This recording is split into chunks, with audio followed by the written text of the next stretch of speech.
شمر کے پیچھے جب فوجیں لگی نا مختار کی، تو امام زین العابدین مدینے کے مضافات میں رہتے تھے، خیمہ لگا لیا تھا، اللہ اللہ کرتے۔ مختار کی فوجیں شمر کے پیچھے لگیں، گرمی کا موسم، گھوڑے پیچھے ہیں، چھپتا چھپاتا دوڑتا، گرمی میں تھوڑا بہت دوڑنا پڑے تو زبان باہر آ جاتی اور انسان کے وجود کی عجیب کیفیت ہوتی۔ شمر ادھر آ گیا جہاں امام زین العابدین کا خیمہ تھا۔ اس نے دیکھا کہ ایک گھر ہے، چھپنے کی جگہ، دوڑ کے اندر داخل ہوا۔ امام مصلی پہ بیٹھے تھے، یوں نظر اٹھائی، کیا شان ہے رسول کریم کے گھرانے، کیا انداز ہے گھرانے کا، یوں نظر اٹھائی، فرمایا پردیسی پانی پینا ہے؟ بند کرنے والا تھا پانی پینا ہے؟ کہنے لگا پینا ہے۔ شمر کہتے میں سمجھا کہ پہچانا نہیں امام زین العابدین، پہچانا نہیں۔ وقت بدل گیا، حالت بدل گئی، وہ تاج و تخت والے آج رسوا ہیں۔ امام زین العابدین خود اٹھے، سننا اور یاد رکھنا، اٹھے، برد پیالے سے پانی، اپنے مٹکے سے پانی پیالے میں ڈالا، پھر ایک پیالہ دیا، پھر دوسرا دیا، اور پیو گے؟ تیسرا دیا۔ شمر کہتے جب میں سیر ہو کے پانی پی لیا نا تو مجھے تو گمان تھا نا پہچانے نہیں، تو میں اجازت لے کے باہر نکلا تو میں نا پانی تو پی لیا پر پانی پانی ہو گیا۔ ہم تو دشمن کو بھی پاکیزہ سزا دیتے ہیں، ہاتھ اٹھاتے نہیں، اسے اس کی نظروں سے گرا دیتے ہیں۔ کہتے ہیں کہ پانی پانی ہو گیا، یار میں نے پانی بند کیا، پیاسے رکھا 3 دن اور مجھے پلا رہے ہیں۔ شرم آئی اور میں نے کہا مر تو اب جانا ہی ہے، تو زین العابدین سے ایک سچی بات نہ کر لے۔ میں اندر گیا تو امام پھر گردن جھکائے بیٹھے تھے، تو میں نے کہا زین العابدین شاید آپ نے پہچانا نہیں۔ تو امام صاحب نے نظریں اٹھائیں تو آنکھوں میں آنسو تھے۔ فرمایا کیوں نہیں پہچانا؟ جب تو اندر داخل ہوا ہے تو مجھے 6 مہینے کا علی اصغر اسی وقت یاد آ گیا تھا۔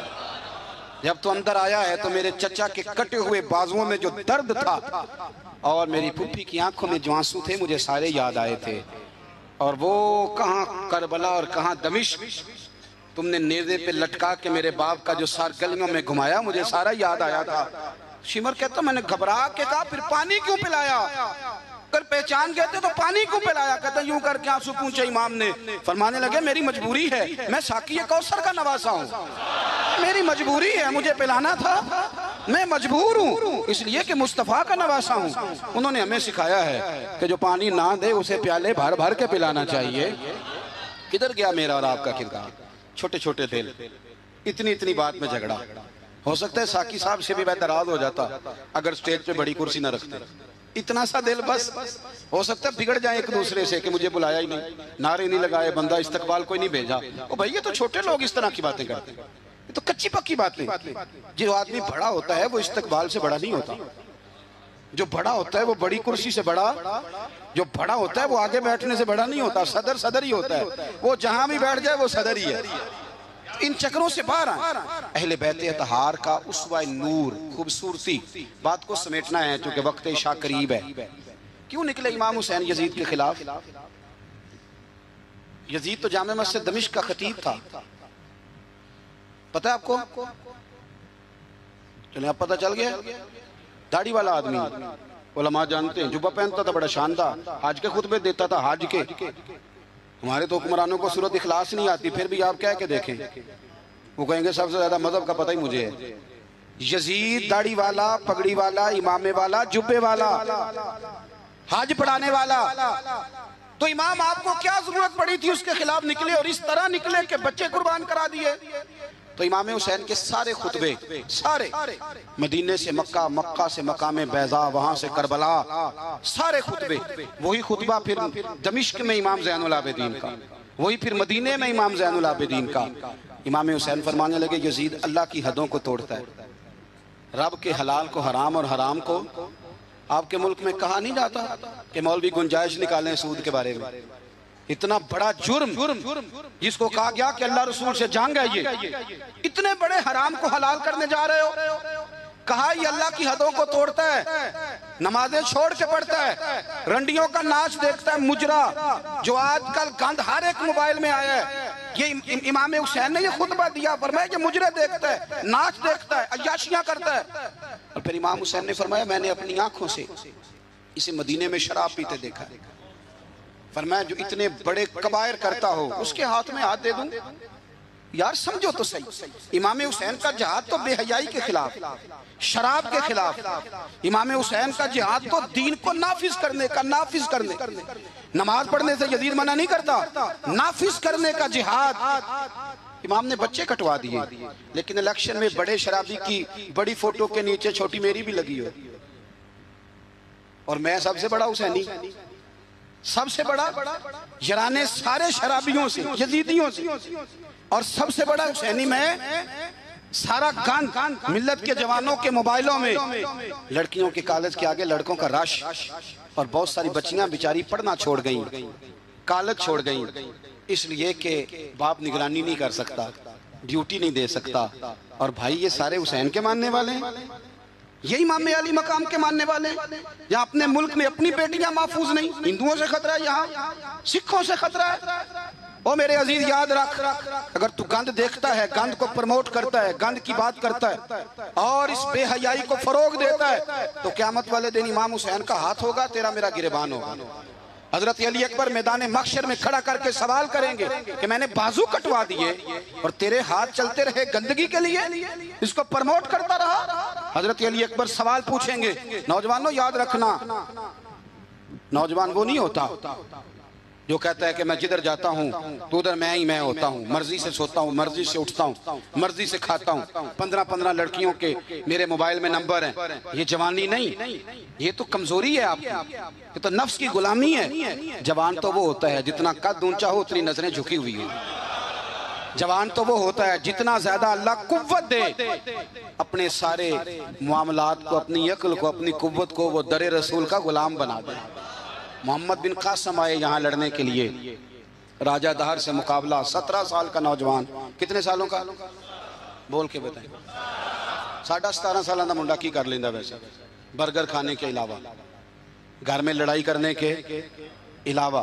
اور یہ غلطی ہماری ہے، ہمارے ہاں کوئی بڑا نہیں ہوتا، جب بچہ ہوتا ہے تو کہتے ہیں ابھی بچہ ہے، اس لیے غصہ کرتا ہے، اور جوان ہو جائے تو کہتے ہیں خون گرم ہے، بوڑھا ہو جائے تو کہتے ہیں انہیں پتہ ہی نہیں لگتا۔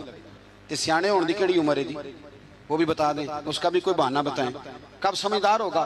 17 سال کا نوجوان، عشق لگا سی کھیڑاں کھیڑ دی، تو پھر کھیڑاں پھول گئیاں، کجل پایا سی یار دے وکھنے نو، پھر وہ دی یاد وچ روندیاں ہی ڈول گئیاں۔ حیدر شاہ اس گلی کدے نہ رول دی، پر ان تے رول گئیاں۔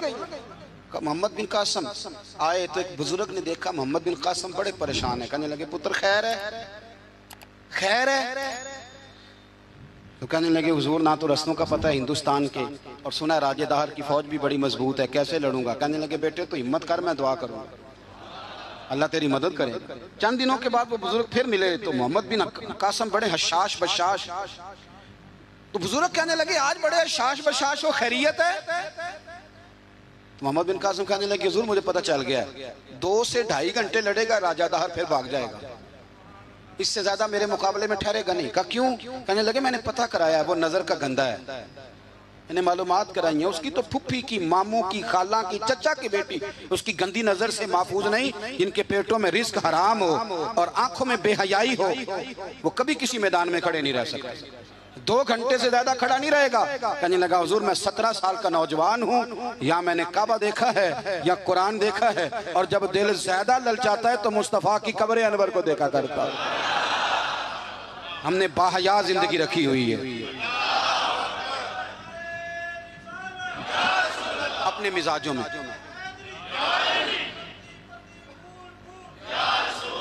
سنیں جی، اللہ جزائے خیر، سنیں، امام حسین نے نا سر سجدے میں کٹایا اور تلاوت نیزے کی نوک پہ بھی جاری رہی۔ آج محفل سے جانے کے بعد جس نے 2 نفل نہیں پڑھنے اور سپارہ قرآن پاک کا نہیں پڑھنا، مجھے یہ لگتا ہے کہ اس نے بھی محفل کا مزہ نہیں چکھنا۔ کم از کم اتنا تو کرو یار کہ کسی پارہ روز کا۔ حضرت عبداللہ ابن زبیر امام حسین کی شہادت پر تقریر کر رہے تھے اور فرما رہے تھے تم نے کوفیوں ظالموں اس کو شہید کر دیا جو 3 دن سے پہلے قرآن پاک ختم کیا کرتے تھے، اور میں جب بھی دن میں انہیں ملتا تھا انہوں نے روزہ رکھا ہوا ہوتا۔ 3 دن میں قرآن ختم کریں تو روز کے کتنے سپارے بنے؟ تو میں اور آپ کتنے پڑھتے ہیں؟ میں گزارش کرتا ہوں، میں منت کرتا ہوں، کچھ نہ ہو سکے نا، میرے اسا فرمایا کرتے تھے کچھ نہ ہو سکے تو قرآن مجید ایک دفعہ گھر میں کھول ہی لیا کرو۔ فرماتے تھے اس کے صفوں سے ایسا نور نکلے گا کہ تمہارا گھر روشن ہو جائے گا، اسے کھول ہی لو، قرآن سے پیار کرو۔ اسلام سے پیار کرو، دین کو اپناؤ۔ بچے اس وقت نہیں نماز پڑھیں گے جب آپ گھر میں لیکچر دیں گے کہ نماز پڑھنا چاہیے۔ آپ مصلی بچھا لیں، 1.5 سال کا بچہ بھی آپ کے ساتھ کھڑا ہو جائے، اس کو پتہ کوئی نہیں نماز کیا ہے، پر ابا پڑھ رہا ہے تو وہ انشاءاللہ پڑھے گا۔ ماں سویرے قرآن مجید کھول لے، 3 سال کی بیٹی جس کو کچھ نہیں آتا وہ بھی سکاف لے کے نا اور سپارہ لے کے الف با تا سا پڑھے گی۔ او میرے بھائی، پھر وہ جب 3 سال کی بیٹی اپنے باپ کے لیے ہاتھ اٹھا کے دعا مانگے گی نا تو مجھے لگتا ہے اللہ رحمتوں کے سارے دروازے کھول دے گا۔ اس لیے اپنی زندگی کو سجائیں، سنواریں۔ محبتیں تقاضا کرتی ہیں کہ محبوب کو تحفے دیے جائیں، محبتیں تقاضا کرتی ہیں کہ محبوب کے لیے قربانی دی جائے۔ وہ عاشق جھوٹا ہوتا ہے جو محبت تو کرتا ہے قربانی کوئی نہیں دیتا، وہ ناکام عاشق ہوتا ہے جو محبت تو کرتا ہے پر محبوب کے لیے کوئی تکلیف برداشت نہیں کرتا۔ میرے رسول کریم علیہ السلام نے نا، ہمارے ہاں لوگ سمجھتے ہیں جی میں لاڈلا ہوں، جی بھئی کیا مطلب؟ کہتے ہیں میں لاڈلا ہوں، مجھ سے پیار بڑا کرتے ہیں۔ آپ کو پتہ ہے لاڈلا کون ہوتا ہے؟ نبی پاک صلی اللہ علیہ وسلم نے فرمایا میں اپنے رب کا سب سے زیادہ محبوب ہوں اور سب سے زیادہ تکلیفیں بھی مجھے ہی آئی ہیں۔ لاڈلا اس کو کہتے ہیں جس کو آنکھوں پہ بٹھایا جائے، کہ لاڈلا تو وہ ہوتا ہے جسے تکلیف سے نہیں پڑتی، جو آزمائش میں ہوتا ہے، جو اذیت میں ہوتا ہے، وہ لاڈلا ہوتا ہے۔ حضور فرمانے سنو میری بات کو، اس کو سمجھو، فرمایا میں اللہ کا سب سے زیادہ محبوب ہوں اور سب سے زیادہ تکلیفیں بھی مجھے آئی ہیں، اس لیے کہ میں اس کا محبوب ہوں۔ بھائی یہ محبت کا رستہ ہے۔ اگر آپ لاڈلے ہیں تو بتاؤ پھر اذیت کتنی اٹھائی، اگر آپ لاڈلے ہیں تو تکلیف کتنی برداشت کی۔ جتنے لاڈلے ہیں حضرت آدم سے لے کر میرے محبوب تک، سب نے تکلیفیں اٹھائیں۔ حضور کے صحابہ نے بڑے غم سہے، زخم پہ زخم کھا کے جی، خون جگر کے گھونٹ پی، آہ نہ کر لبوں کو سی، یہ عشق ہے کوئی دل لگی نہیں۔ ہمارے ہاں نا لوگ سمجھتے ہیں موج لگ جائے گی لاڈلا بن جاؤں گا۔ بھائی یاری تیری سونا پر ازمیشاں بھی تیریاں آگ، یہ سونا پرکھیا جامدائی پہلو نہ لگاں دے لگ۔ آپ سمجھ لیں اس بات کو کہ یہ سراسر لاڈلا ہونے کا معنی سراسر امتحان ہے۔ نبی کریم صلی اللہ علیہ وسلم کی اہل بیت رب کریم کے بڑے محبوب ہیں اور نبی پاک کے بڑے لاڈلے ہیں، اور حضور کے جتنے بھی لاڈلے تھے وہ سارے آزمائشوں میں، سارے۔ لاڈلا وہ پیر صاحب کا بیٹا ہوتا ہے جو کرتا کراتا کچھ نہیں، وہ مادرزاد ولی ہے جی، لاڈلا ہے۔ مطلب کیا کہتے ہیں یہ کچھ بھی نہیں کرتا، 4-5 بندے ہوتے ہیں جو اس کے جوتے اٹھاتے ہیں، ٹیشو پکڑتے ہیں، آگے پیچھے دوڑتے ہیں، یہ لاڈلا ہے۔ لاڈلا تو وہ ہے جس کو درد ہو، جس کو آزمائش ہو، جس کو تکلیف ہو، جو نکلا ہوا ہو، جو کچھ کر رہا۔ نبی پاک علیہ السلام کے اہل بیت لاڈلے، سیدہ عائشہ صدیقہ فرمایا کرتی تھی حضور کی ازواج میں سے حضور کو سب سے زیادہ پیار سیدہ خدیجہ الکبریٰ کے ساتھ تھا۔ سیدہ خدیجہ الکبریٰ رضی اللہ تعالیٰ عنہ مومنوں کی مائیں ہیں۔ حضور علیہ السلام سے نکاح ہونے سے پہلے وہ مکے کی ملکہ شمار ہوتی تھی۔ سونا ہے، چاندی ہے، تجارت ہے، کاروبار ہے، گھر ہے، ہر چیز۔ آپ فرماتی ہیں 20 کنیزیں میرے پاس ہوتی تھی، میں نے کبھی پانی کا پیالہ بھی اٹھ کے نہیں پیا تھا، اور پھر میں لاڈلی ہو گئی نبی پاک، پھر لاڈلی ہو گئی، پھر حضور کی نظر کرم مجھ پر پڑی، پھر محبوب کریم علیہ السلام نے مجھے قبول فرمایا، اور پھر رنگ کیا بنا۔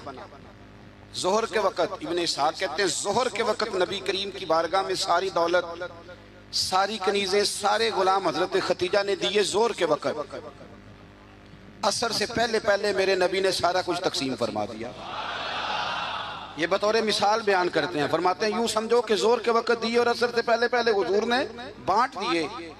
وہ بی بی جس نے کبھی بھی پانی کا پیالہ نہیں پیا تھا، پھر وہ گھر میں جھاڑو دیتی، پھر وہ چولہے میں آگ جلاتی، اور پھر وہ خاتون، دیکھیں نا بندہ غریب سے امیر ہو جائے تو گزارا ہو جاتا ہے، اور امیر سے غریب ہونا پڑ جائے بڑی مشکل ہوتی۔ حضرت خدیجہ الکبریٰ نا باورچی خانے سے کھانا پکا کے نکلی، چولہا جلایا، اور جب نکلی تو 17 پیبند تھے پورے وجود پر کپڑوں کے۔ تینوں لب دیاں آپ گواچے، سانو اپنی خبر نہ کوئی، ساتھوں پہاڑے نہیں ککھ گلیاں دے، ان تے سانو آخ دے لوگ شدائی، ننگ نموس دا ساڑ کے چولا، گل پہنے تاج گدائی او سجنا اپنا آپ گوایا ہے تاں یار نے چاتی پائی. نبی کریم صلی اللہ تعالی علیہ وسلم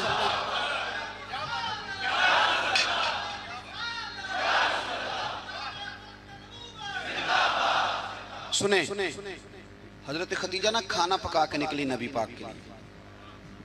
پرانا دوپٹہ، پیوند لگے کپڑے، ہاتھ کام کیا ہے تو ان پہ تھوڑی سی مٹی بھی لگ گئی. بی بی صاحبہ کھانا پکا کے جب لائی نا حضور کی بارگاہ، ادھر دیکھنا میری طرف، بارگاہ، یہ بیٹی کو سکھاؤ، یہ بیٹی کو، یہ حدیثیاں بیویوں کو بتاتے ہیں، یہ بیٹی کو سکھاؤ. اسے پتہ چلے کہ جب عورت خود خامند کے لیے کھانا پکا کے لے جاتی ہے تو پھر اسے اعزاز کیا ملتا ہے. حضرت خدیجہ الکبریٰ وہ کھانا پکا کے لائیں اور جب نبی رحمت علیہ السلام کے سامنے کھڑی ہوئی نا تو حضور غور سے چہرہ دیکھنے لگے، غور سے. حضرت خدیجہ عرض کرنے لگی حضور کیا دیکھ رہے ہیں؟ فرمایا خدیجہ دیکھ یہ رہا ہوں کہ آپ کے آنے سے پہلے جبریل امین آ گئے اور وہ کہہ رہے تھے کہ یا رسول اللہ خدیجہ کھانا پکا رہی ہے، جب لے کے آ جائے تو اسے اس کے رب کا سلام کہہ دیجئے گا، اسے اس کے رب کا سلام دے دیں. کیوں؟ اس لیے کہ جب آپ قربانی دیتے ہیں، جب آپ احسار کرتے ہیں، جب آپ کچھ کر کے دیتے ہیں. میرے معاشرے میں، میرے زمانے میں میری طرح کے سینکڑوں لوگوں گا جن کی موجیں لگی ہوئی ہیں، کیا کرایا کچھ نہیں، کچھ بھی نہیں. ہم نے نا دین سے کچھ لیا ہے، دیا نہیں. اور ہمارا آج بھی لینے کا شوق ہے، دینے کا نہیں. میں اگر روز میں کہتا ہوں روز کہ اسلام اور وہ لوگ فلانا بندہ خدمت نہیں کرتا، فلانا عزت نہیں کرتا، فلانا قدر نہیں کرتا، کوئی اگر مجھ سے پوچھ لے کہ صاحب آپ نے کیا دیا، ہم روز دعائیں مانگ رہے ہیں، التجائے کر رہے ہیں، تعویذ لے رہے ہیں، مانگ رہے ہیں. اگر کبھی ہم اپنے دل کی عدالت لگائیں اور پوچھیں ہم نے مذہب کو کیا دیا، وہ 5,000 روپیہ جو ہم مسجد میں دیتے ہیں نا، وہ بھی 25 جگہ پہ لوگوں کو خبر ہوتی ہے کہ دے دیا ہے. تو نے کوئی دکھ سہا مذہب کے لیے؟ کوئی پتھر کھایا تو نے دین کے لیے؟ کبھی کانٹوں پہ چلا تو مذہب کے لیے؟ کبھی تو آگے بڑھا؟ دین نبی دا وانگ یتیمہ رووے تے کرلاوے تے آکھے میں کتھوں لباں عمر بہادر جیڑا مینوں سینے لاوے. تو حال ہی کوئی نہیں، کوئی پوزیشن نہیں. جو لوگ تھوڑا بہت دین کا کام کر رہے ہیں، علماء اور مشائخ، ان پر بھی ہماری تنقید سانس نہیں لینے دیتی. وہ بھی ہمارے نزدیک شاید وہ مخلوق ہی نہیں جس سے ہم پیار کریں. ہم انہیں حصہ نہیں بنانا چاہ رہے معاشرے کا، کبھی ان سے انسلاک نہیں چاہ رہے. دوستو مذہب کو تو ضرورت ہے. میں سینکڑوں ایسے لوگوں کو جانتا ہوں جن کی بغل میں P H D, M Phil, M S C کی ڈگریاں ہیں، پر دین کی الف بات آسا کو نہیں جانتے. اور ہم کیا کر رہے ہیں؟ میری طرح کے بندے تقریریں کر رہے ہیں، وہ کہہ رہے ہیں لوگوں کو دیکھو جی قوم کتنی خراب ہو گئی، لوگوں کو جنازہ نہیں آتا. تو اگر کوئی مجھ کو کھڑا کر کے پوچھ لے کہ آپ نے کتنوں کو یاد کرایا، اس کا کیا جواب ہے میرے پاس؟ لوگوں کو جی دعائے قنوت نہیں آتی تو بھئی آپ نے کتنوں کو یاد کرائی؟ بتائیے کتنوں کو آپ نے مغرب کے وقت، عشاء وقت بلا کے کہا بھائی ادھر آؤ؟ ہمارے ایک بزرگ تھے تو ان سے کسی نے کہا حضور دین کی تبلیغ کس طرح کرنی چاہیے؟ بندہ سادہ تھا، فرمانے لگے تجھے علمی ماحول میں نہیں سمجھاؤں گا، تیری زبان میں سمجھاؤں گا. دین کی دعوت، دین کا پیغام، دین کی تبلیغ کیسے کرنی چاہیے؟ فرمانے لگے کم از کم اسی طرح کر لیا کرو جس طرح کسی سے ادھار پیسے لیتے ہو. کس طرح لیتے ہیں بھلا؟ ٹیلی فون پہ کہہ دیتے ہیں 2 لاکھ دے جائیں، السلام علیکم بھائی جان آپ سے کام تھا. وہ کہتا بتاؤ، کہتے نہیں ٹیلی فون والا نہیں، بتاؤ کہاں ہو؟ وہ کہتا میں 1:30 بجے آؤں گا. کہتا میں 1:15 دروازے پہ کھڑا رہوں گا. پھر اس کے گھر پہنچ جاتا ہے، پھر جا کے اس دکھ سے اپنی کہانی سناتا ہے کہ شاید سامنے والا رو ہی پڑے. اور اکیلے میں ایسے ہوتا ہے کہ نہیں؟ چلو نہ ہی کر دو مجھے پتا چلے کہ ہوتا ہے کہ نہیں. اس دکھ سے داستان سنائے گا کہ رو ہی پڑے وہ، اور پھر قسمیں اٹھائے گا کہ بندہ بڑا اچھا ہوں، واپس بھی ٹائم پہ کر دوں گا. جب اپنے حق میں قائل کرنا ہو تو اس کے پاس درجنوں طریقے، اور اگر اللہ رسول کے حق میں قائل کرنا ہو پھر پتہ کیسے تبلیغ ہوتی ہے؟ دروازے پہ ایک بندہ کھڑا ہے، یہ نماز پڑھنے آ رہا ہے تو اس کو کہتا ہے وہ پڑھ لے کر نماز دینے پیسے کتنے کھڑنے نہیں، یہ دعوت دے رہا ہے نماز کی. وہ کیا کہتا ہے؟ کہتا ہے جا تو اپنی قبریں پہنا ہے، میں اپنی قبریں پہنا. اس طرح دعوت ہوگی دین کی، اس طرح پیغام پھیلے گا. یہ جب ہم نعرہ لگاتے ہیں نا تاجدار ختم نبوت زندہ باد، یہ عقیدہ ہے، یہ اسلام کی اساس ہے. اور آپ کو پتہ ہے جب آپ نے کہا نبی پاک آخری نبی ہیں تو پھر آپ کی ذمہ داریاں کتنی بڑھ گئی، یہ پتہ ہے آپ کو؟ پھر آپ آرام سے گھر بیٹھ سکیں گے، پھر 10 گھنٹے کی نیند کریں گے، پھر آپ کے پاس ٹائم نکلے گا مری جانے کا، پھر آپ کے پاس وقت ہوگا کہ آپ جا کے کسی ہوٹل پہ ہوٹلنگ کریں. حضور تو آخری نبی ہیں، اب دین کا سارا کام تو رسول اللہ کی امت نے کرنا ہے. تو امت کے پاس تو بور ہونے کے لیے بھی بڑا ٹائم ہے، فیس بک کے لیے بڑا ٹائم ہے۔ بھائی جتنے محبوب تھے، جتنے پیارے تھے، انہوں نے قربانیاں دی۔ سیدہ طیبہ طاہرہ حضرت فاطمہ الزہرا، یارو کائنات میں اتنا پیار، حضور کی 4 بیٹیاں ہیں، یہ چھوٹی تھی، جتنا پیار میرے نبی نے سیدہ سے کیا ہے کا لوگوں اس کو الگ نہ سمجھنا، فاطمہ تو بدعۃ منی، یہ میرے جگر کا ٹکڑا ہے، میرے وجود کا حصہ ہے، الگ نہ سمجھنا۔ لیکن جتنی تکلیف حضرت فاطمہ نے اٹھائی ہے، توجہ ہے میری بات پر؟ کسی نے پوچھا بی بی صاحبہ گھر سے کب نکلی پہلی دفعہ؟ کب نکلنا پڑا؟ تو حضرت فاطمہ رو پڑی، فرمانے لگی میری والدہ وصال کر گئی تھی، جناب ابو طالب کا انتقال ہو گیا، مجھے کسی نے آ کے خبر دی کہ فاطمہ حضور حرم کعبہ میں سجدے میں تھے اور کفار نے اونٹ کی وزنی اوجڑی، اونٹ کی اوجڑی وزنی ہوتی ہے، وہ لا کے حضور کے کندھے پہ رکھ دی ہے، مولا علی بھی مکے میں موجود نہیں، جناب صدیق اکبر بھی نہیں، تو فاطمہ چلو ذرا۔ تو حضرت فاطمہ کہتی ہیں چھوٹی سی عمر میں دوپٹہ اوڑھ کے، گویا برقع پہن کے میں گئی، اور فرماتی ہیں پھر جا کے میں نے رسول کریم کے سر اقدس سے اوجڑی اتاری۔ یہ شہزادی ہیں، یہ کائنات کی مالکہ ہیں، یہ جنتی عورتوں کی سردار ہیں، پر ان کی آزمائش تو دیکھو۔ فرماتی ہیں میں نے وہ اوجڑی اتاری، پھر حضور کو انگلی تھام کے میں لائی آب زمزم کے کنویں پر، پھر میں نے رسول کریم صلی اللہ تعالی علیہ وسلم کے سر اقدس پر زلفوں پر پانی ڈالا، پھر میں نے دھویا، اور کہتی ہیں جب میں نے نظر اٹھائی تو حضور رو رہے تھے، جب حضور روئے تو میں کھل کے روئی، تو پھر میں نے دعا کی ہے اللہ جس نے میرے بابا کو تکلیف دی انہیں تباہ و برباد کر دے۔ سیدہ فرمایا کرتی تھی جن کے لیے میں نے اس دن دعا کی تھی سارے بدر میں مارے گئے، بدر میں مارے گئے۔ ان کی تکلیف دیکھو، کون اتنا غریب ہے اس مجمع میں جس کی بیٹی اتنا کام کرے کہ ہاتھوں پہ چھالے پڑ جائیں؟ ہیں ویسے سب کی بچیاں دکھی، جس کو آپ ٹٹولیں گے وہی کہے گا دماد بڑا ظالم ہے، میری بیٹی تو لاڈوں میں پلی ہوئی تھی۔ ہے کوئی اتنا غریب جس کی بیٹی اتنا کام کرے کہ ہاتھوں پہ چھالے پڑ جائیں؟ اور سیدہ فاطمہ نے اپنے گھر میں مٹی گوند کے لیپا پوتی بھی کی، سیدہ فاطمہ نے چکی پیسی، چکی میرے ملک میں جس کو سزا ملتی ہے اسے چکی پیسنے پہ لگاتے ہیں، بی بی صاحبہ نے چکی پیسی، کہہ دیتے ہو سن لیتے ہو۔ کبھی پتہ ہے آپ کو کہ خاتون خامہ واشنگ مشین پر کپڑے دھوتی ہے تو رات کو کہتے ہیں 2 گولیاں لا دو پینا ڈال کے، بڑی تھک گئی، وہ بھائی چکی پیس کے کھانا پکایا، اور ایک وقت کھایا تو ایک وقت بھوک کاٹی، اذیت اور تکلیف میں وقت گزارا۔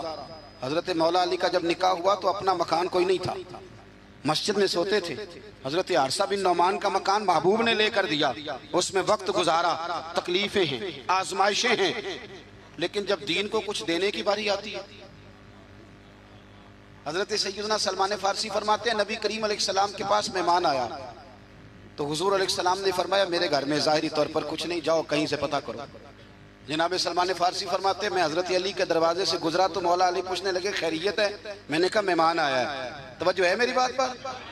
سمجھ آ رہی ہے آپ حضرات کو؟ مہمان آیا ہے، اس کے پاس کھانے کو کچھ نہیں، تو کہتے ہیں میں مولا علی سے باتیں کر رہا تھا تو سیدہ فاطمہ اندر سن رہی تھی، کہنے لگی علی انہیں روک لو، انہیں روکو۔ تو مولا علی پلٹ کے کہنے لگے فاطمہ 4 دن سے تو بچوں نے کچھ نہیں کھایا، فرمایا ان کی خیر ہے، مہمان کے لیے میرے پاس ہے۔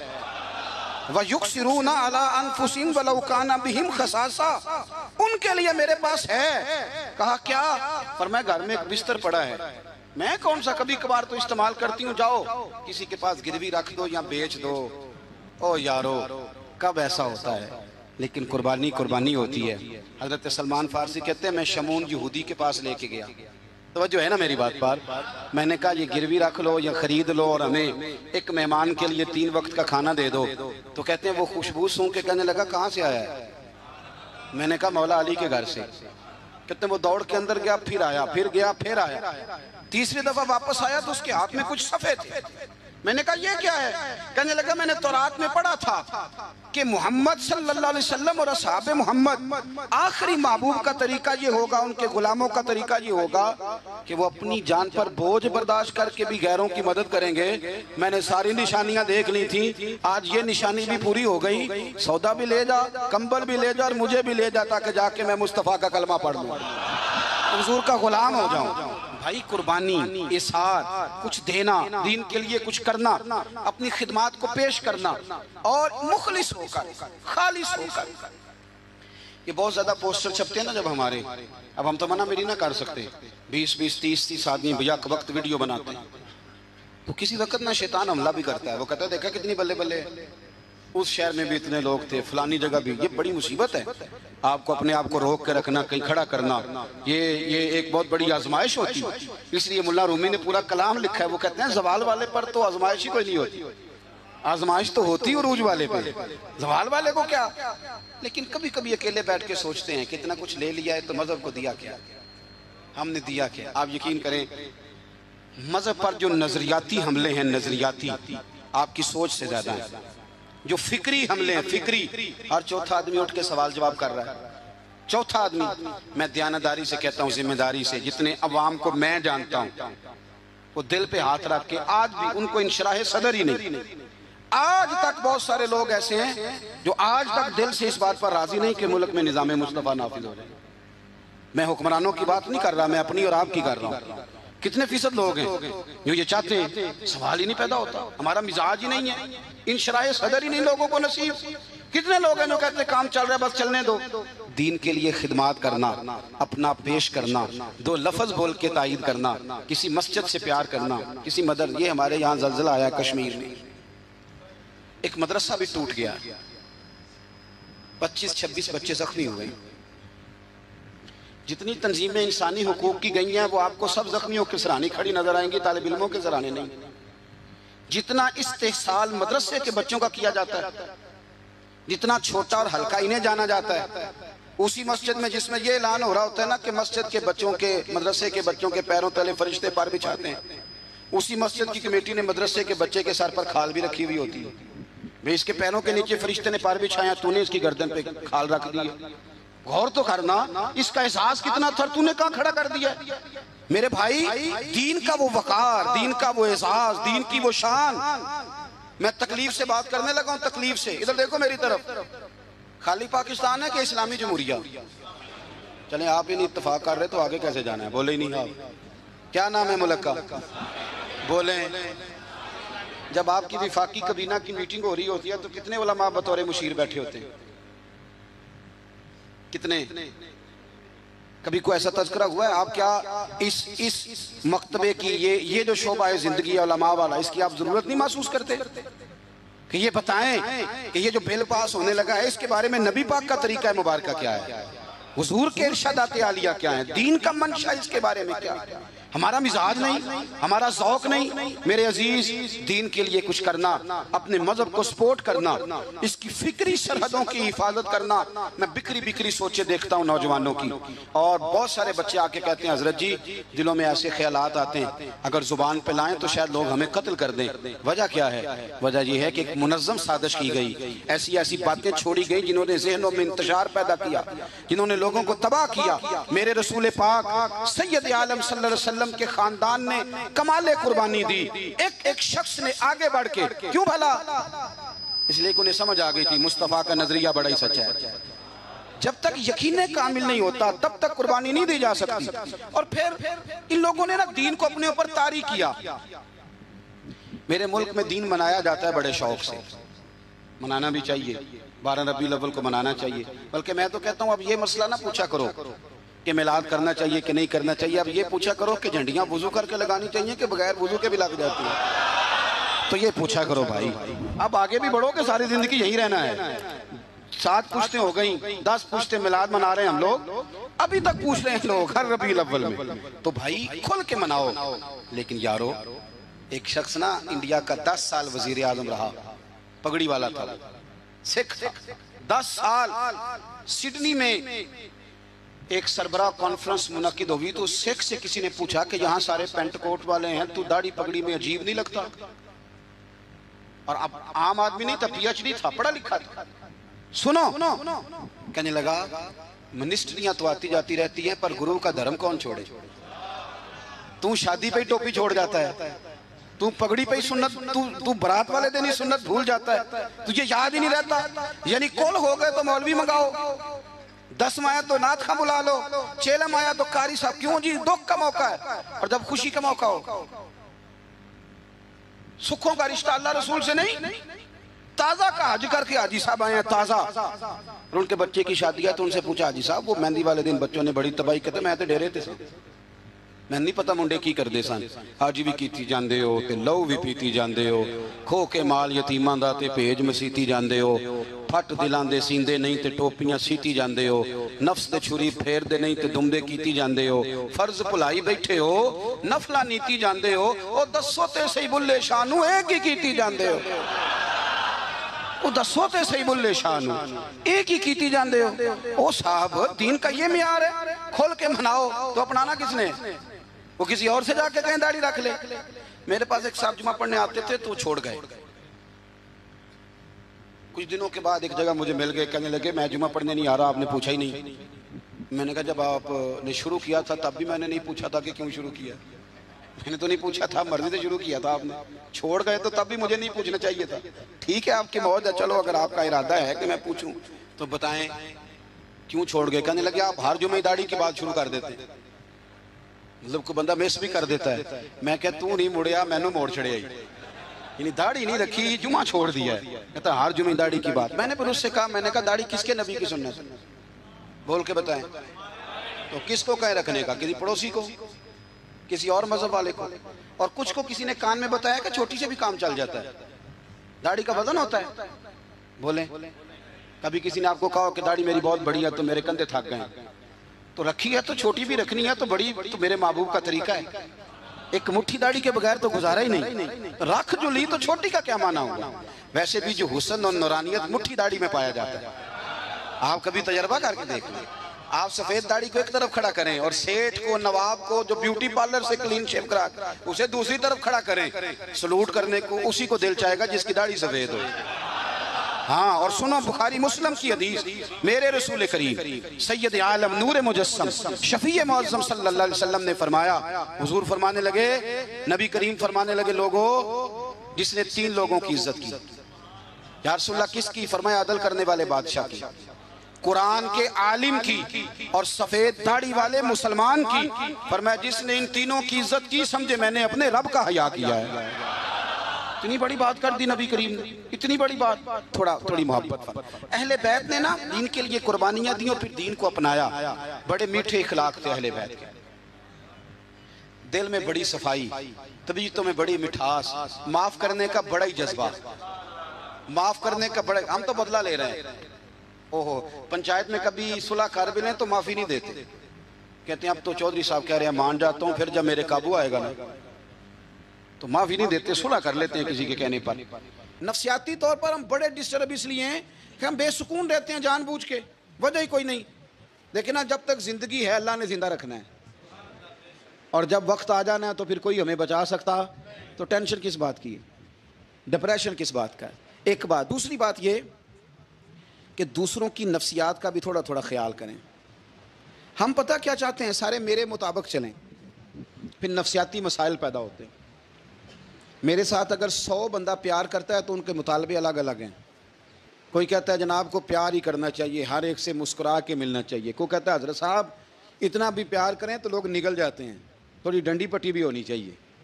دونوں قسم کے لوگ ہیں نا جی، ایک وہ شخص ہے جو کہتا ہے اتنا بڑا مجمع ہے تو 2 سیکیورٹی گارڈ بھی ہونے چاہیے، تیسرا کہتا ہے جی یہ عجیب عجیب لگتا ہے، ایک گارڈ رکھے ہوں کسی بندے نے، کسی بڑے آدمی، تو یہ ہر بندے کا مطالبہ۔ اب آپ نے کیا کرنا ہے؟ آپ نے لوگوں کے مزاج کی رعایت کرنی ہے، جہاں تک آپ پیار کر سکیں آپ نے کرنا ہے، جہاں تک محبت کر سکیں آپ نے محبت۔ نبی پاک نا بچوں کے مزاج کا خیال کرتے، چھوٹے بچوں، حضور پاس سے گزرتے تو فرماتے السلام علیکم۔ ایک بچے نے نا حضور کے کپڑوں پر پیشاب کر دیا تھا، اس کی ماں پریشان ہو گئی، بخاری ہے، یا رسول اللہ وہ بچہ تھا پتہ نہیں چلا، تو نبی پاک فرمانے لگے کیا ہو گیا، وہ بچہ ہے، اللہ نے پانی پیدا کیا نا، ابھی اس پہ پانی بہائیں گے سب ٹھیک ہو جائے گا، وہ بچہ ہے۔ لیکن حاجی صاحب گھر میں بگڑ جاتے ہیں، پوتا اگر پیشاب کر دے کہتے ہیں میں نماز پڑھنی ہوں، وہ بگڑ جاتے ہیں، پیر صاحب بگڑ جاتے ہیں اس بات پہ، علامہ صاحب بگڑ جاتے ہیں، سیٹھ صاحب کہتے ہیں پتہ ہی نہیں بچے نے پیشاب کر دیا ہے۔ حضور نے فرمایا کہ بچہ بچہ ہوتا ہے، وہ چھوٹا ہے، اس کا ایک مزاج ہے، اس کا ایک مطالبہ ہے۔ اب آپ یہ کہیں کہ وہ بڑا مجھے پاک صاف سمجھتا ہے تو اس رویے سے میرے ساتھ وہ ملاقات کرے، آپ اس کے مزاج کی رعایت کریں گے۔ نبی کریم کے غلام کے بیٹے ہیں حضرت اسامہ بن زید، نواسوں کی بات نہیں سنا رہا، زید بن حارثہ حضور کے غلام تھے، ان کے بیٹے ہیں، چھوٹی عمر تھی، ناک بہ رہا تھا. ویسے دادا جی ناک صاف کر دیتے ہیں پوتے کا؟ ہو سکتا ہے وہ ڈانٹ دیں کہ چل دوڑ جا، کتنا گندا ہے، اماں سے کہا تیرا ناک صاف کرے، چل نالائق. نانا بھی کہا چل بھاگ جا، کیونکہ وہ حاجی صاحب نے وضو کرنا ہے، نماز پڑھنی ہے، تو ان کے قریب یہ چیز آ گئی تو بڑا مسئلہ بن جائے گا. نبی کریم صلی اللہ علیہ وسلم نے کہا عائشہ اسامہ کی ناک بہ رہی ہے، صاف کر دو. حضرت عائشہ کہتی ہے میں ذرا اٹھی کو کپڑا دیکھ لوں تو حضور جلدی سے اٹھے. ایک روایت تو یہ ہے کہ حضور نے ناک پونچھ دیا، اور دوسری میں ہے کہ نبی پاک قریب پہنچ گئے. جناب عائشہ کہتے ہیں میں نے ہاتھ پکڑ لیا، میں نے کہا حضور کپڑا لینے گئی تھی، آ گئی. کہتے میں نے اپنے ہاتھوں سے ان کی ناک صاف کر دی، ریٹ صاف کر دیا. اللہ کے رسول گویا میری طرف دیکھ کے مسکرائے، حضور راضی ہوئے. بچے تو بچے ہوتے ہیں، بچے تو بچے ہوتے ہیں. اب آپ کو بچہ حاجی صاحب مانے، پہلے نمازی صاحب مانے، آپ کو پہلے بچہ جو ہے وہ بڑا سیاںہ مانے، سمجھدار مانے، عقل مند مانے، پیر صاحب مانے. چھوٹا بچہ تو وہ نہیں مان سکتا. آپ اس کی نفسیات کے مطابق اس کے ساتھ چلیں. آپ رویہ وہ رکھیں کہ وہ بچہ ہے، وہ چھوٹا ہے. حضور بچوں کے پاس سے گزرتے تھے تو انہیں سلام کہتے تھے. آپ بھی کہتے ہیں؟ آج سے کہیں گے؟ حضور گزرتے چھوٹے کہتے السلام علیکم. اور نبی پاک صلی اللہ علیہ وسلم کبھی کبھی نا بچے کھیل رہے ہوتے تو حضور بیٹھ جاتے، فرماتے یار میرے سینے سے تو لگو. حضور زمین پہ بیٹھ جاتے، بچہ یوں ہاتھ پہ، بچہ دوڑا آتا، حضور کے سینے سے جب لگتا تو نبی پاک گر جاتے اور فرماتے اوئے ہوئے تم نے تو مجھے گرا ہی دیا ہے. یہ بچوں کے ساتھ آپ جو رویہ رکھیں گے وہ میٹھا ہوگا. اب آپ کہیں گے چونکہ اب میں ایک عہدے پہ ہوں، میں ایک منصب پہ ہوں، تو یہ آپ کی نفسیاتی کمزوری ہے. پھر کیا ہوتا ہے؟ بچوں کو ڈانٹ کے رکھا جاتا ہے، بے جا ڈانٹ ڈپٹ، بے جا سختی، اور بے جا ان کے ساتھ رویے، اور ان کے ساتھ بڑی عجیب و غریب قسم کی جو ہے وہ ہماری جو ہے وہ گھٹن گیپ آ جاتا ہے بچوں کے درمیان. بچے، میں کہا کرتا ہوں، پھر بچے ہمیں دکھ نہیں سناتے، وہ پھر غلط آدمی کو دوست بناتے ہیں، پھر اس غلط آدمی کو اپنی بات بتاتے ہیں، غلط آدمی رازدار بن جاتا ہے. آپ ان کی نفسیات کے مطابق ان سے پیار کریں، انہیں ٹائم دیں. آپ دیکھیں یہ کیا سوچتے ہیں، کیا کہتے ہیں، اس طرح کا ان کا رویہ ہے بچوں کے ساتھ. پھر نوجوان جب کوئی ہو جاتا ہے تو اس کی سوچیں جوان ہو جاتی ہیں.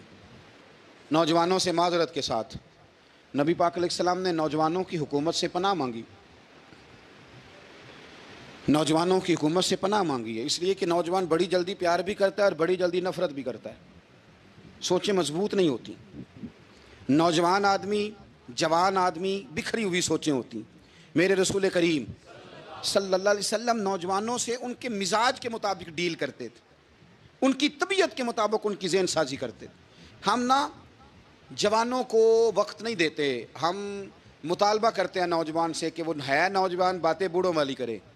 اگر جوانی میں بوڑھوں والی باتیں کرے تو پھر تو شیخ سعدی کہتے ہیں سارے بوڑھے چھوڑ کے اس نوجوان کے پاس بیٹھو، اس کے پاس فیض زیادہ ہے. اگر ایسا ہو جائے، کیونکہ در جوانی توبہ کردن شیوہ پیغمبری، یہ تو اچھی بات ہے. لیکن میرے عزیز اگر ایسا نہ ہو، ایسا ممکن نہ ہو، تو پھر نوجوان کو آپ اس کی طبیعت کے مطابق ڈیل کریں. آپ اس کی سوچ دیکھیں، اس کا رویہ دیکھیں، اس سے پیار کریں. نبی کریم علیہ السلام کے پاس ایک نوجوان داخل ہوا، اندر داخل ہوتے ہی اس نے فٹافٹ ایک بات کر دی. کہنے لگا یا رسول اللہ مجھے زنا کی اجازت دے دیں، میرے جذبات بہت بھٹک گئے، میں روک نہیں سکتا. ہمارے ہاں ہمارے گھر میں کوئی فون کرے تو ہم غیرت مند بن جاتے ہیں. میری غیرت کو گوارا نہیں کہ کوئی میرے گھر میں فون کرے، اور اگر میں کسی کے گھر میں فون کروں تو پھر غیرت کدھر گئی؟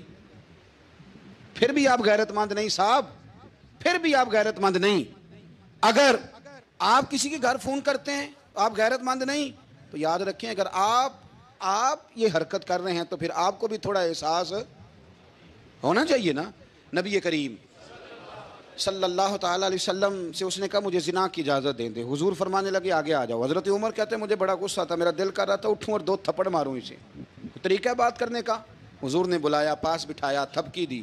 فرمایا ایک بات تو بتا، تیرے سوال کا جواب پھر دیتا ہوں، ایک بات تو بتا. یا رسول اللہ صلی اللہ تعالی وسلم ارشاد فرمائیے. حضور فرمانے لگے تو پسند کرتا ہے کہ تیری بہن کے ساتھ کوئی زنا کرے؟ پسند کرتا ہے تو کہ تیری بہن کے ساتھ کوئی زنا کرے؟ کہنے لگا حضور میں بات بھی سننا پسند نہیں کرتا. تیری بیٹی کے ساتھ؟ کہنے لگا حضور زبان اس کی کھینچ لوں گا جو یہ بات کرے گا. کہا تیری ماں، تیری پھوپھی، خالہ کا؟ حضور خبردار کسی بندے کو میں اجازت نہیں دوں گا رسول کریم فرمانے لگے جس سے تو زنا کی اجازت مانگ رہا ہے وہ بھی تو کسی کی بہن ہے نا، وہ بھی تو کسی کی بیٹی ہے. جو غیرت، جو حمیت تجھے اپنے گھر کے بارے میں آتی ہے وہ دوسرے کے بارے میں کیوں نہیں آتی؟ جب نبی کریم نے اس نوجوان کو اس کے مزاج کے مطابق سمجھایا تو اس کی آنکھوں میں آنسو آ گئے. عرض کرنے لگا یا رسول اللہ صلی اللہ تعالیٰ علیہ وسلم، حضور زنا کی ارادہ تو ایک طرف، آج کے بعد میری زبان پر اس کا نام بھی نہیں آئے گا. آپ سامنے والے کی نفسیات کو دیکھیں، آپ اپنے موڈ میں نہ رہیں. مجھے بڑی اچھی طرح یاد ہے ایک دفعہ نا مسجد میں ایک بچے نے نا آدھی بازوؤں کی شرٹ پہن کے نماز پڑھی. ایک بابا جی نے ان کو نا منع کیا، کہنے پورا کپڑے پا کے آیا کر، پتہ نہیں تمہیں. وہ کہنے لگا، بچہ کہنے لگا نماز ہو جاتی ہے، بازو آپ فولڈ کر کے ایسے کر کے، بڑے بازوؤں فولڈ کر کے پڑھیں گے تو کراہت ہے، لیکن ویسے بھی آدھے بازوؤں والی شرٹ میں نماز ہو جاتی ہے، لیکن اچھا عمل نہیں. اچھا یہی ہے کہ آپ کے بازو پورے ہوں. تو بزرگ ان سے کہنے پورے کپڑے پہنو، کہنے لگا بھائی ہو جاتی ہے نماز، میں بھی تھا. تو مجھے انہوں نے کہا جی حضرت صاحب بات سننا. میں نے کہا جی حکم. کہنے لگے ان کپڑوں میں نماز ہو جاتی ہے؟ میں نے کہا جی ہو جاتی ہے. کہتے لگتا ہے منڈا چودھریاں دا ہے، منڈا لگتا ہے چودھریاں دا ہے. فٹافٹ اسی وقت انہی پیروں پہ. میں کہا جی ہے واقعی چودھریاں دا بچہ، لیکن مسئلہ یہ ہے کہ دین چودھری کے لیے بھی وہی ہے اور غریب کے لیے بھی. تو آپ اس بچے بیچارے کو اندر آنے تو دیں، اس کو مسجد میں داخل ہونے دیں، انشاءاللہ کپڑے بھی ٹھیک پہن کے آ ہی جائے گا. لیکن ہم نے تو ذہن بنا لیا ہے کہ ہم نے اپنی مرضی کے مطابق لوگوں کو قابو کرنا ہے. ہم لوگوں کی ذہن کے مطابق اترنے کو تیار نہیں، بس سارے میرے مطابق چلیں. یہ تو بات کو پیشوا کرے گا، مقتدا کرے گا، وہ بھی سمجھائے گا. رسول کریم علیہ الصلوۃ والسلام لوگوں کو جبرن نہیں جھکاتے تھے، حضور دلائل دیتے تھے. نوجوان بچوں کو موقع دیں، انہیں سمجھائیں، انہیں قائل کریں، ان سے پیار کریں، ان کی نفسیات کو سمجھیں، اس کے مطابق ان کے ساتھ آپ ڈیل کریں، پھر آگے بڑھیں. عورتوں کے بارے میں میرے نبی کریم علیہ السلام نے بڑی نصیحت فرمائی ہے. محبوب کریم فرمانے لگے عورت ٹیڑھی پسلی سے پیدا کی گئی ہے، سیدھا کرنا چاہو گے ٹوٹ جائے گی. یہ جیسی ہے اس کے ساتھ ویسے ہی گزارا کرو، اس کی نفسیات کو سمجھ جاؤ.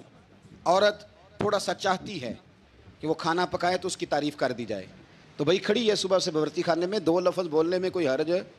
اور اگر کبھی نمک زیادہ ہو بھی جائے تو کیا خیال ہے بیوی جان بوجھ کے زیادہ ڈالتی ہے؟ اس کا شوق ہے کہ اس کی انسلٹ ہو. ہمارا رویہ اتنا سخت ہوتا ہے، بعض اوقات اتنا تکلیف دہ ہوتا ہے کہ اس سے جذبات کو ٹھیس پہنچتی ہے، مزاج میں خرابی آتی ہے. تھوڑی تعریف دیکھیں، عورت چاہتی ہے تھوڑا سا کہ میرے خاندان والے، میرے سسرال والے میری تھوڑی عزت کریں. تو وہ اگر سارا کچھ چھوڑ چھاڑ کے آ گئی ہے تو جس طرح ہم اپنی بیٹی کے لیے ذہن رکھتے ہیں عزت کا، اگر تھوڑا اس کے لیے بھی بنا لیں گے تو میرا خیال ہے کوئی حرج والی بات. ہم نا لوگوں کا خیال رکھنے کی بجائے لوگوں کو چڑھاتے ہیں. ناراض تو نہیں ہو جائیں گے آپ؟ نہیں رہن دینے، لگتا ہے تو ہو جانا ہے بھائی. چڑھاتے ہیں لوگ. کسی نے کہہ دیا نا کہ یہ میرے گھر نہ آئے آج کے بعد، باپ نے بیٹے کو کہہ دیا یہ تیرے رشتہ دار نہ آئے، وہ کہتا ہے تو سویرے ضرور آئی، ویکھاں گا تینوں کیڑا ڈکدا ہے، آنا صبح. وہ کسی نے کہہ دیا نا اس گلی سے نہ گزرنا، کہنا میں ابھی گزروں گا، تو دیکھ لے جو تو نے کرنا ہے. ہم لوگوں کی نفسیات کے، بلکہ پتہ چل جائے نا فلانے کو فلان چیز بری لگتی ہے، اس کو لوگ زبردستی کرتے ہیں، چڑھاتے ہیں، نفرتیں پیدا کرتے ہیں، اس کے اندر غرور لاتے ہیں، مزاج کے اندر چڑچڑاپن پیدا کرتے ہیں. یہ کام نہ کریں. آپ اپنے لیے کیا گراؤنڈ بنا رہے ہیں کہ لوگ آپ سے نفرت کریں، لوگ تکلیف دیں آپ کو.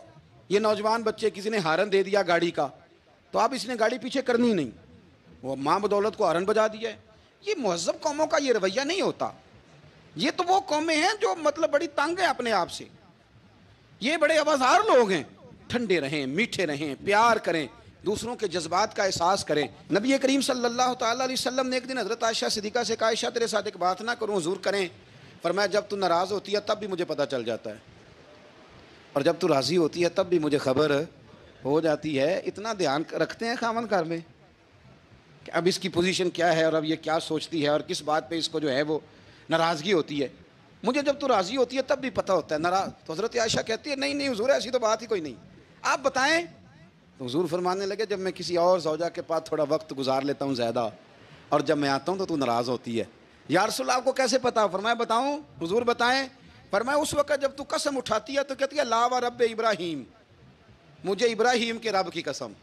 اور جب تو مجھ سے راضی ہوتی ہے تو کہتی ہے لا و رب محمد، مجھے محمد کے رب کی قسم.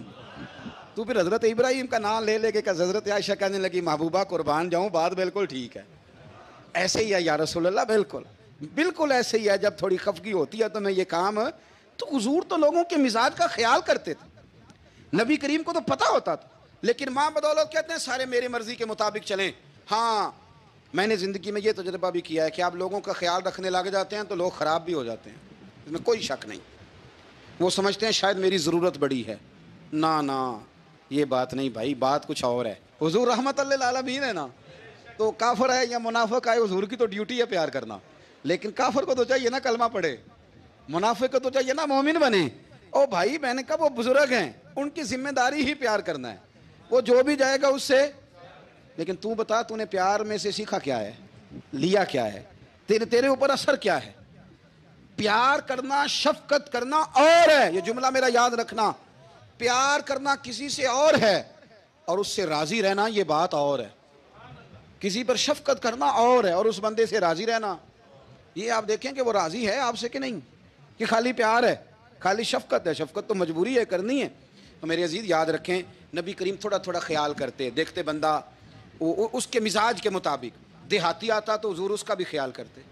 حضرت ظاہر دیہاتی تھے، وہ آتے تھے ترکاریاں لے کے گاؤں سے، نبی کریم صلی اللہ علیہ وسلم پیار کرتے تھے، وہ کئی دفعہ عجیب و غریب باتیں بھی کرتے تھے، حضور محبت سے پیش آتے تھے. آپ سامنے امام حسن کے پاس ایک بندہ ہے، بڑی مزیدار بات داتا علی اجویری نے لکھی، مجھے پڑھ کے بڑا ہی مزہ آیا اور سمجھ بھی آئی کہ اہل بیت نبوت کی اصل مخالفت کون کرتا ہے. ایک شخص آیا تو اس نے آ کے نا معاذ اللہ حضرت مولا علی شیر خدا کو، معاذ اللہ ثم معاذ اللہ، امام حسن کے والد کو برا بلا کہا. پھر امام حسن کو کہا، وہ برا بلا کہتا جا رہا ہے، امام حسن مسکراتے جا رہے ہیں، ہنستے جا رہے ہیں. انجوائے کرنے کا آپ کا موڈ بن جائے تو سب کچھ انجوائے ہو سکتا ہے، لیکن اگر آپ نے مرچیں دانتوں کے نیچے رکھ کے اچھی طرح چبا لی ہوں اور کانوں سے بھی دھواں نکل رہا ہو تو پھر تو بھائی کوئی چیز بھی انجوائے نہیں ہوتی. پھر تو قصور یہ ہے کہ مرچیں نہیں چبانی تھی، آپ نے اپنا مزاج خود بڑا کڑوا کر لیا ہے، وہ کیسے کام چلے گا. وہ آیا تو اس نے آ کے نا امام حسن کو، آپ کے والد کو، معاذ اللہ ثم معاذ اللہ، نقل کفر نہ باشد، برا بلا کہا. وہ کہتا جا رہا ہے، امام صاحب ہنستے جا رہے ہیں. جب وہ تھک گیا تو امام حسن فرمانے لگے روٹی کھانی ہے، بھوک تو نہیں لگی ہوئی؟ کہنے لگا بڑی لگی ہوئی ہے. فرمانے لگے اس کو روٹی کھلاؤ. اس کو روٹی کھلائی. فرمایا تیرا حال؟ کہنے لگا بڑا غریب ہوں. ایک پیالے میں چاندی بھر کے امام حسن نے اسے دی، اور جب اس کو دے دی نا تو غور سے چہرہ دیکھنے لگا، کہنے لگا آپ کا حلم دیکھ کے، سخاوت دیکھ کے مجھے یقین آ گیا ہے کہ آپ واقعی خون رسول ہیں. امام صاحب فرمانے لگے یہ بیچارہ اصل میں تنگ ہے اپنی زندگی سے، اصل اس کا حال کوئی نہیں، تو میرے ساتھ یہ حرکتیں کر رہا ہے. تو یہ آپ سمجھیں اس بات کو، کچھ لوگ بیچارے ویسے ہی تنگ ہوتے ہیں، پریشان ہوتے ہیں، ویسے ہی بلا وجہ معاملہ ہی کوئی نہیں. امام حسن رضی اللہ تعالیٰ عنہ نے ہمیں سبق دیا ہے. وہ علامہ اقبال کہتے ہیں کہ ایک مولانا نا میرے سامنے نا ایک بھوکے آدمی کو سامنے بٹھا کے تو حدیث پاک کا درس دے رہے تھے. بندے کو بھوک بڑی لگی ہوئی تھی، وہ درس دیتا جا رہا ہے. تو اقبال کہتے ہیں میں نے اسے کہا کہ فاقہ کش کو درس سے شریعت سے کیا غرض، اس کے شکم کی آگ کو تو روٹی چاہیے، میں اسے روٹی کھلا، اسے تیری کوئی سمجھ نہیں آ رہی، تو بھوک لگی ہوئی ہے، پہلے کھانا کھلا لے پھر ذرا اس کے ہوش ٹھکانے آئیں گے، پھر اسے دین کی بات بتانا. ہم لوگوں کا ذہن نہیں سمجھتے کہ بندہ کس قسم کا ہے. میں تو پنجتن کا غلام ہوں، میں مرید خیر الانام ہوں. میں تو پنجتن کا غلام ہوں، میں مرید خیر الانام ہوں، میں مرید خیر الانام ہوں. مجھے عشق ہے تو خدا سے ہے، مجھے عشق ہے تو خدا سے ہے، مجھے عشق ہے تو رسول سے، مجھے عشق ہے تو رسول سے. یہ کرم ہے حب بطول کا، یہ کرم ہے حب بطول کا، میرے منہ سے آئے مہک صدا، میرے منہ سے آئے مہک صدا. جو میں نام لوں تیرا جھوم کے، جو میں نام لوں تیرا جھوم کے، میں تو پنجتن کا غلام ہوں، میں تو پنجتن کا غلام ہوں۔ مجھے عشق ہے سرو چمن سے ہے، مجھے عشق سارے چمن سے ہے، مجھے عشق سارے چمن سے ہے، مجھے عشق ان کے وطن سے ہے، مجھے عشق ان کی گلی سے ہے، مجھے عشق ان کی گلی سے ہے۔ میں تو پنجتن کا غلام ہوں، میں مرید خیر الانام ہوں۔ سارے ہی صحابہ حیا والے تھے، سارے ہی اکرام والے تھے، اور حضور سید عالم صلی اللہ علیہ وسلم کی پیاری زوجہ حضرت عائشہ صدیقہ رضی اللہ تعالیٰ عنہ فرماتی ہیں کہ میں حضور کے گھر میں پردے کے پیچھے دیکھ رہی تھی، نبی کریم آرام فرمائیں تو حضور کی نا تہمت مبارک پنڈلیوں سے ذرا اونچی ہو گئی، پنڈلیوں سے ٹخنوں تک مرد کا چھپا ہوا ہو تو وہ جائز ہے، اس سے نیچے ننگا نہیں کرنا چاہیے، اوپر اس سے ٹخنوں سے اوپر، نیچے ہو بھی جائے تو خیر ہے۔ حضور کی پنڈلیاں نا تھوڑی سی چادر ہٹی ہوئی تھی، پنیاں کہتے ہیں ہم پنجابی میں، پنڈلیوں سے ذرا چادر ہٹ گئی، حضور لیٹے رہے آرام فرما رہے۔ فرماتی ہیں باہر دستک ہوئی، حضور نے فرمایا کون ہے؟ عرض کی ابو بکر صدیق ہوں یا رسول اللہ، اجازت ہو تو حاضر ہو جاؤں؟ حضور نے فرمایا آ جاؤ۔ کہتے ہیں حضور لیٹے رہے، حضرت ابو بکر آئے، بات چیت ہونے لگی، تھوڑی دیر کے بعد پھر دستک ہوئی، کون ہے دروازے پہ؟ یا رسول اللہ عمر بن خطاب ہوں۔ فرمایا آ جاؤ، آ گئے، بات چیت ہوتی رہی، تھوڑی دیر کے بعد عثمان غنی آئے، یا رسول اللہ آ جاؤں؟ فرمایا عثمان ذرا ٹھہر۔ حضرت عثمان ٹھہر گئے، نبی کریم اٹھ کے بیٹھے، چادر مبارک پنڈلیوں کے گرد لپیٹی، اپنے کرتے کو سیدھا فرمایا، کہا عثمان آ جاؤ۔ تو عثمان آئے، بات چیت ہوئی، چلے گئے۔ سیدہ کہتی ہے میں نے پوچھا یا رسول اللہ عثمان تو بڑی ٹھنڈی طبیعت کا بندہ ہے، وہ تو بڑا میٹھا آدمی ہے حضور، کوئی جاہو جلال نہیں، کوئی بات نہیں، کوئی، وہ تو بڑا پیارا ہے۔ عمر آئے تو آپ لیٹے رہے، ابو بکر آئے تو آپ لیٹے رہے، تو عثمان؟ حضور فرمانے لگے عائشہ عثمان سے تو فرشتے بھی حیا کرتے ہیں، عثمان سے تو فرشتے بھی حیا کرتے ہیں، تو میں نہ حیا کروں؟ آپ اس بات کو سمجھیں، غور کریں کہ اگر ان کی طبیعت اس طرح کی ہے کہ وہ کہتے ہیں کہ وجود زیادہ چھپا ہوا ہونا چاہیے، تو نبی پاک نے ان کی طبیعت کا خیال کیا ہے، حضور نے ان کے مزاج کا، تو آپ کو نہیں پتا کہ ابا جی آپ کے کیا سوچتے ہیں، کیا چاہتے ہیں؟ آپ کو نہیں پتا آپ کے استاد کا مزاج کیا ہے؟ آپ کو نہیں پتا آپ کے مرشد کامل کی طبیعت کس طرح کی ہے؟ وہ کن باتوں میں راضی ہوتے ہیں، کن میں ناراض ہوتے ہیں، ہمیں سارا پتا ہوتا ہے، لیکن ہم چاہتے ہی نہیں صحیح کرنا معاملات کو، ہم اپنے وجود پر تھوڑا سا بوجھ ڈالنا ہی نہیں چاہتے، اپنی طبیعت کو تھوڑا سا تکلیف دینا ہی نہیں چاہتے۔ حضرت صدیق اکبر رضی اللہ تعالی، مالدار آدمی، کروڑوں پتی شخص، لیکن انہوں نے نا ایک موقع پہ پھر ٹاٹ کا لباس بھی پہن لیا، تو کسی نے ان سے کہا ابو بکر یہ کیا؟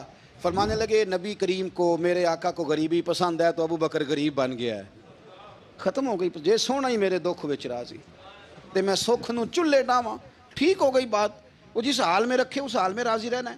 یہ جو مزاج ہے نا ہمارا کہ میں ڈھلنا نہیں چاہتا، میں بدلنا نہیں چاہتا، ہم تو غلام ہیں پھر بھی نہیں بدلتے، تھوڑا سا خیال کریں۔ میں کہا کرتا ہوں کہ اماں کو زیادہ نہیں ضرورت پیسوں کی، ہاں ماں تو ماں ہوتی ہے، وہ کو ریٹ لگا کے تیرے سے پیسے مانگے گی، اماں کو تو بس اتنی ضرورت ہے کہ ماں جو کہہ دے جی کر دو، ماں کو تو اتنی ضرورت ہے کہ 2 منٹ رات کو بیٹھ جاؤ پیروں میں، اماں لا تیرے پیر دبا دوں، بھائی اتنا ہی کافی ہے، وہ کہے گی او ہو میرا پتر بڑا چنگا، اللہ وہی انج دی اولاد سارے نو دے وے، او بھائی ایسے کر دے، وہ تو سویرے پورے محلے کو، ابا جی کو کوئی نہیں ضرورت تیرے پیسوں کی، ہاں نا، ان کو تو ضرورت ہے، تو کبھی کبھی تو ان کو موٹر سائیکل پہ بٹھائے اور کہ ابا جی منڈی جانا تھا، میرا دل تھا کٹھے چلیں گے، آئیں ذرا پیار سے چلتے ہیں، کبھی ان سے پیار کرے، کبھی کہے ذرا کندھے نہ دباؤں، او یارو اس کی ضرورت ہے، نہیں ضرورت مرشد کامل کو کسی کے پیسوں کی، نہ، اللہ جانتا ہے جو کامل آدمی ہوتا ہے اسے ضرورت ہی نہیں ہوتی، اسے تو اتنی ضرورت ہوتی ہے کہ اس نے کہہ دیا سیانے بن جاؤ تو سیانے بن جاؤ، اس نے کہہ دیا نیک ہو جاؤ تو نیک، اس نے کہا ہے کہ آج آ جانا تو پھر، اور نہ یار کہاں ضرورت ہے تیری، میں اتنا ہی بڑا، ہم لوگ دوسروں کے بارے میں سوچتے ہی نہیں، بس میں مجھے سکون دو، میرے مطابق ڈھل جاؤ، میری بات کرو، اور نہ یارو میرے رسول کریم، میرے نبی رحمت سرور دو عالم صلی اللہ علیہ وسلم دوسروں کا خیال کرتے، ان کے مزاجوں کا خیال کرتے، ان کی طبیعت کا خیال کرتے، ان کے معاملات کو دیکھتے۔ میرے رسول پاک علیہ السلام تو دیکھتے کون شخص کس طرح کا ہے، کس رویے کا ہے، کس انداز کا ہے، اس کو اس کے مطابق عزت دیتے، وقار دیتے، نواز دیتے، اس شخص کا اس طرح کا اکرام کرتے۔ میرے نبی کریم صلی اللہ علیہ وسلم فرماتے ہیں میں نے معراج کی رات میں نے جنت میں ایک محل دیکھا، میرا دل کیا میں اندر سے جا کے دیکھوں، پر اس کے دروازے کے قریب گیا تو عمر فاروق کا نام لکھا تھا۔ فرماتے ہیں میں نے کہا عمر ذرا طبیعت کا سخت ہے، اس نے کہنا ہے قانون یہ ہے کہ پہلے اجازت لو پھر کسی کے گھر جاؤ۔ چلو ہم نہیں جاتے، عمر سے پوچھ کے چلے جائیں گے، گھر جو عمر کا ہے۔ نہیں، آپ کو سمجھ آئی میری بات کی؟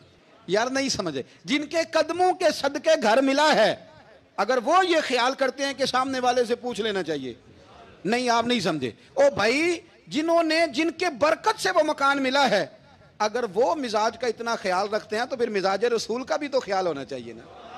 پھر مزاج سنو، پھر نبی کریم صلی اللہ علیہ وسلم واپس آئے، حضور نے بتایا وہ عمر تیرا مکان بڑا پسند ہے یار، میں اندر جانے لگا تھا، دروازے پہ حور بھی بیٹھی تھی، جانے لگا تھا اندر، تو وہ نا میں اس لیے نہیں گیا کہ عمر قانون کو بڑا پابند ہے، اس نے کہنا ہے کہ قانون تو اجازت لے کے جاؤ۔ حضرت عمر رو پڑے، عرض کرنے لگی حضور میں کہاں اور جنت کا مکان کہاں؟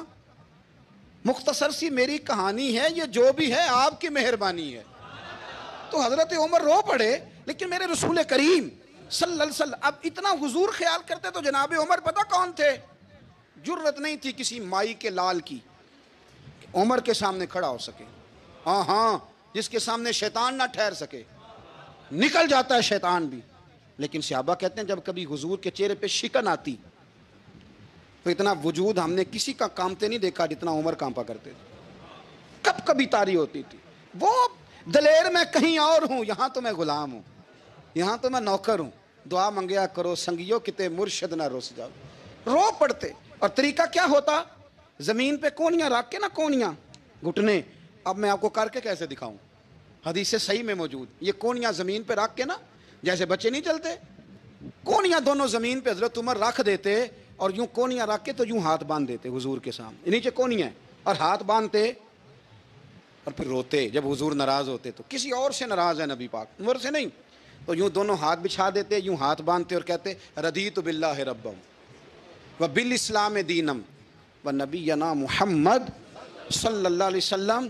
یا رسول اللہ میں بڑا راضی ہوں کہ اللہ میرا رب ہے، حضور میں بڑا راضی ہوں، حضور میں بڑا راضی ہوں کہ اسلام میرا دین ہے، و محمد نبیم و رسولہ، اور میں بڑا راضی ہوں کہ اللہ نے محمد کو نبی اور رسول بنایا ہے۔ حضور بڑا راضی ہوں، مہربانی فرما، بڑا راضی ہوں۔ یہاں پیر سید علی حسین شاہ صاحب اشرفی رحمۃ اللہ علیہ کچوشا شریف کے بزرگ تھے، اور شان یہ تھی کہ چہرہ غوث پاک سے ملتا تھا۔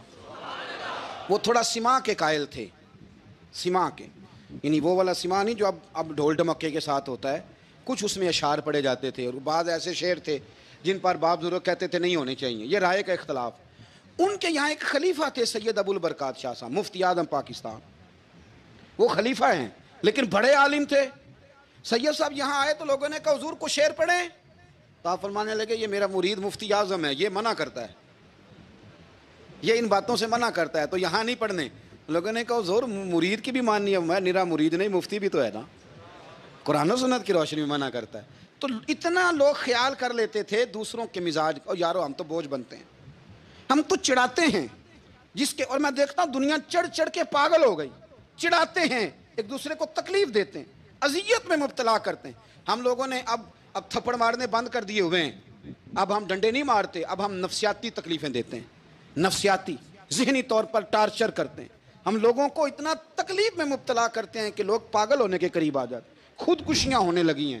اگر ہم نفسیاتی طور پر پیار کریں، سامنے والے کو ذرا عزت دیں، ذرا اس کے جذبات کا خیال کریں، ذرا اس کی طبیعت کے مطابق چلے، ذرا تھوڑا سا محبت کر لیں، پیار کر لیں، بڑی دنیا بچ جائے گی، بڑے سارے لوگ قریب آ جائیں گے۔ میرے رسول پاک علیہ الصلوۃ والسلام نا بمنزلہ طاقت کے بوجھ ڈالتے تھے، بمنزلہ طاقت کے۔ حضور نام لے کے بھی کہہ سکتے تھے عبد الرحمن تو مالدار ہے، دے اتنے پیسے جہاد میں، عمر تو مالدار ہے، دے پیسے، عثمان غنی دے، یہ نہیں حضور نے کبھی فرمایا، اعلان کر دیا بھئی جہاد کا موقع اپنا اپنا حصہ ڈالو۔ حضور کسی شخص پر کوئی بوجھ، اپنے آپ کو بوجھ نہ بنائیں۔ اسلام نفسیاتی مسائل کا حل بتاتا ہے کہ آپ پیار کریں، میں اکثر کہتا ہوں کہ ہمارے گھروں میں بہت سارے بیمار ایسے ہیں جنہیں دوائی کی نہیں ہماری توجہ کی ضرورت ہے. بہت سارے بیمار اس قسم کے ہیں جنہیں صرف آپ کی مسکراہٹ کی ضرورت ہے, جنہیں صرف آپ کا دھیان رکھنے کی ضرورت ہے. آپ تھوڑا دھیان کریں, تھوڑا پیار کریں. اگر آپ کو لگتا ہے نا کہ سامنے والے کے مکان کے آگے کوڑا پھینکنے سے اس کو ذہنی اذیت ہوتی ہے, تو خدا را آپ کو پتہ ہے مسلمان خوش ہو جائے تو اللہ بھی خوش ہو جاتا ہے. اور حضور فرماتے ہیں مسلمان کو تکلیف ہو تو مجھے بھی تکلیف ہوتی. اس لیے ایک تو اپنے آپ کو خود مطمئن کریں, دوسروں سے مطالبہ نہ کریں, اور آپ کوشش کریں دوسروں کے مزاج کے مطابق, ان کی طبیعت کے مطابق, آپ شرعی تقاضوں کے اندر رہ کے آپ کوشش کریں کہ سامنے والا ہماری وجہ سے چڑے نہ, اسے اذیت نہ پہنچے, اسے تکلیف نہ ہو. ہمیشہ مدحت خیر الانام میں گزرے. دعا ہے یہ عمر درود و سلام میں گزرے.